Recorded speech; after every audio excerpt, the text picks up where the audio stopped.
యాదగిరిగుట్ట గోపురానికి స్వర్ణతాపడం పెట్టిరు, ముఖ్యమంత్రి గారు ప్రారంభించారు. దేవాదాయ శాఖ మంత్రికి ఎన్నికలు ముఖ్యం కానీ ఇక్కడికి స్వర్ణ గోపురం దగ్గరికి మాత్రం రాలేదు. ఎంత అవమానకరమైనటువంటి అంశం. మళ్ళీ వీళ్ళు దేవాలయాలకు సంబంధించి మేమే చేసినాం, మీరే చేసినాం. ఈ 68 కిలోల వెండికి హిందువులకు సంబంధించినటువంటి డబ్బు లేకుంటే ఎన్నున్నాయి అందులో? ఎందుకంటే మీరు అవతలలో కూడా ఇస్తారు కాబట్టి మేము ఈ ప్రశ్న ఖచ్చితంగా అడుగుతాం. హిందువులకు సంబంధం లేదుందా? దేవాదాయ శాఖ ద్వారా వచ్చేటువంటి ప్రతి రూపాయి కూడా దేవుళ్ళదే. వందల వేల కోట్ల రూపాయలు ఉన్నాయి, వాటన్నిటిని కాపాడండి.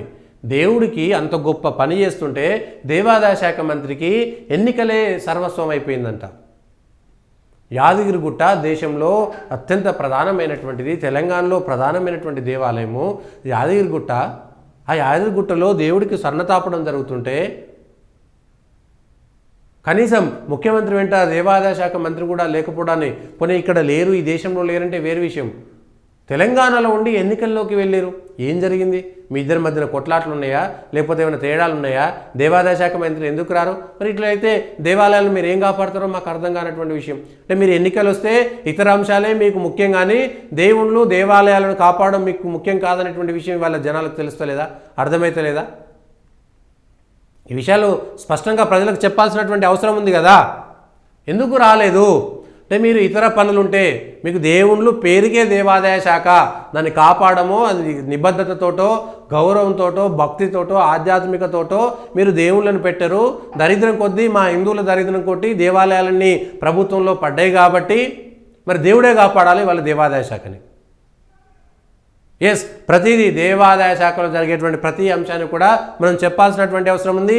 మీరు ప్రపంచం కిందికి మీదికి పడ్డా కూడా ఈ కార్యక్రమానికి హాజరు కావాల్సినటువంటి అవసరం ఉండే.